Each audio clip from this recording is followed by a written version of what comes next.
All right, LeBron James left Saturday's game against the Atlanta Hawks. He injured his right ankle in the second quarter. He underwent an MRI and an X-ray. The X-ray is negative. He does have a high ankle sprain, and LeBron James is out indefinitely. Lakers did lose the game as well to the Hawks. All right, one of our NBA insiders, Colin Ward-Henninger, jumping aboard here.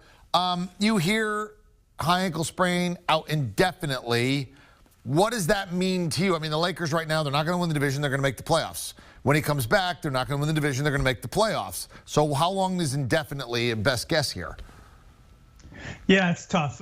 One thing we do know is that high ankle sprain is worse than a low ankle sprain. Usually when you hear an NBA player sprain their ankle, you're talking low ankle sprain. It can be anywhere from, a week to, 2-3 weeks, depending on how the severity of it. High ankle sprain is a little bit different. And, you never want to doubt LeBron James. This is a guy who has not been injured a lot in his career. And when he has been injured, he's usually been pretty efficient in getting back in a timely manner. But you also have to look at it from the Lakers' perspective, right? They don't have Anthony Davis. They know that they need both of those guys absolutely healthy and 100% by the time the playoffs start. So if it means dropping a little bit in the Western Conference standings, it's going to be worth it for them to hold those guys out and make sure that they're healthy. So I would guess at least a couple weeks for LeBron. But at this point, I'm not a doctor. I can't make those judgments. I just know that the Lakers you're saying what I'm saying. I think that we're agreeing that basically just be healthy for the start of the playoffs, and this isn't that big a deal. But if he's not completely healthy for the start of the playoffs, then it's a huge deal because they need him and AD healthy when the playoffs start. Regular season at this point in time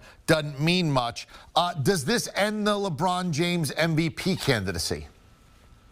Again, depending on how long he's out, but I think it probably does. And it's just because the Lakers are probably not going to be great without him. You look at that roster construction, it was built to thrive around LeBron James and Anthony Davis. And now both those guys are out. They're probably not going to be winning. The knock on Nikola Jokic's MVP candidacy, now that Joel Embiid is out, is that the Denver Nuggets haven't been that great this season. So now if they have a similar record as the Lakers and Jokic has played a lot more games and played at the level that he's played at, you have to think he's probably going to be the front runner there. And then you're also looking at guys like Damian Lillard, maybe Jimmy Butler, who can get into the race as Embiid and LeBron are out. So now let me play devil's advocate here and say, what if the Lakers really sort of fall off the cliff?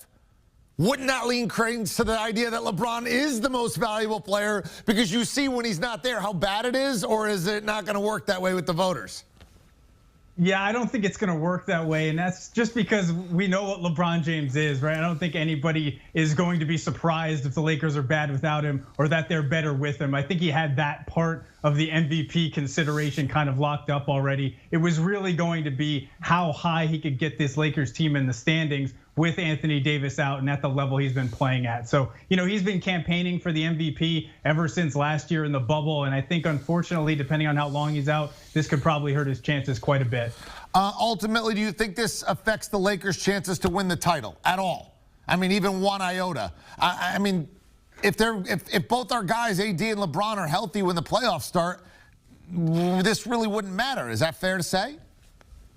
It's definitely fair to say. The only thing that could hurt them is how far they fall in the standings. Now, if they end up in that 4-5 range, I think they'll be fine. But if they fall to the 6th seed, and that means they could have a first-round matchup with the Clippers, that could make things a little bit more difficult for them in terms of their path. I think even if they end up playing the Suns, even the Jazz in the first round, I don't think they're going to be too worried. But I think that Clippers matchup, just because of the way the Clippers specifically match up with the Lakers, could be a problem for them. But like you're saying, as long as LeBron and AD are healthy heading into the playoffs, the Lakers are going to be supremely confident that they can pull off the repeat. Hey, the Clippers, Denver, and Portland are basically identical right now. That could shake out any old way. It'll depend who wants to play who and avoid who and who actually makes a push and who doesn't really care much about home court advantage. Should be a lot of fun when we get to the playoffs.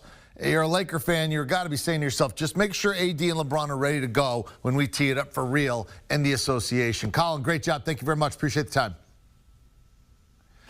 All right, here we go. Here's LeBron. Nothing angers and saddens me more than not being available to and for my teammates. I'm hurt inside and out right now. The road back from recovery begins now. Back soon like I never left. Hashtag the kid from Akron.